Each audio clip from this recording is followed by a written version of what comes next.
We saw positive net absorption across Australia of 87,700 square metres over the quarter and 283,400 square metres over the past 12 months. It's a significant result, which is 47% higher than the 20-year average for CBD office markets. CBD vacancy rate has remained unchanged at 12%, which seems strange given the strong net absorption number. However, the availability of backfill space due to tenants relocating to new development stock is the reason for there being no change. Financial market volatility negatively impacted business confidence over the quarter. However, businesses continue to see through the short-term volatility and are making long-term strategic real estate decisions. Sydney and Melbourne certainly remain at the forefront of the leasing market recovery, with leasing activity and other CBD office markets predominantly being expiry related. Nevertheless, there are tentative signs of organic growth in Brisbane, Canberra and Adelaide, with positive net absorption recorded in each of those markets over Q3. Sydney recorded positive net absorption of 25,600 square metres over Q3, with a vacancy rate tightening to 7.7%, which is well below the 20-year average of 8.3%. The technology sector definitely drove the recovery in Sydney CBD in the first half of 2015. However, we're now seeing increased activity from financial services, infrastructure and education sector tenants. Education sector particularly is sensitive to the Australian economy. Therefore, the lower Australian dollar has seen increased activity from education-related users right across the eastern seaboard. Strong leasing activity has resulted in competition for space and vacancy becoming more fragmented across Sydney CBD. The industry sector is in expansion mode that typically occupies of A-grade space, and the A-grade space has tightened as a result of this. However, leasing activity across the premium grade sector has certainly firmed over the past 3 months and vacancy has started to move lower. First signs of rental tension are becoming evident in the Sydney CBD. Face rents are rising and some moderate downward pressure was recorded on incentives.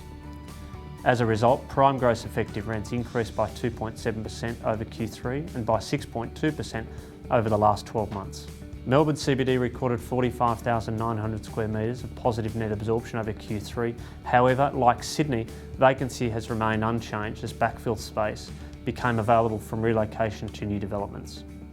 We've seen strong demand in Melbourne coming from online betting platforms like Sportsbet and CrownBet, who are expanding their occupational footprint in the CBD. Further downsizing in the resource and resource-related sectors, resulting in Perth being the only market to record negative net absorption in Q3.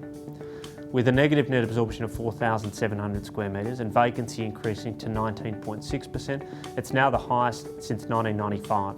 Prime gross effective rents have also fallen by 2.7%. Brisbane recorded a third quarter of positive net absorption in Q3 of 5,600 square metres. As a result, the vacancy rate dropped to 14.5%, the lowest it's been since 2013. Lease expiry is the catalyst for activity in Brisbane.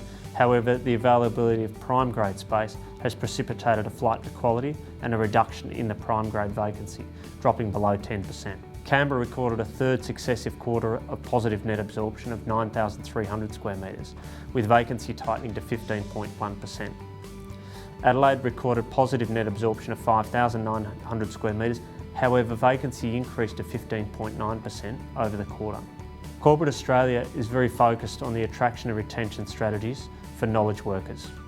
Real estate is more than an enabler of undertaking business. It shapes the culture and the personality of the organisation. Positive readings from job advertisements highlight that companies are seeking to increase headcount, and the level of inquiry we're receiving at the moment points towards activity in the latter part of 2015 and into 2016. Sydney is at the forefront of the office market rent recovery, and competition for space will push effective rents higher in 2016. We expect that effective rents will start to improve in Melbourne over 2016, while Brisbane and Perth will remain under downward pressure until vacancy reaches a cyclical peak in 2016. My colleagues and I thank you for your support, and we look forward to working with you for a strong finish to 2015.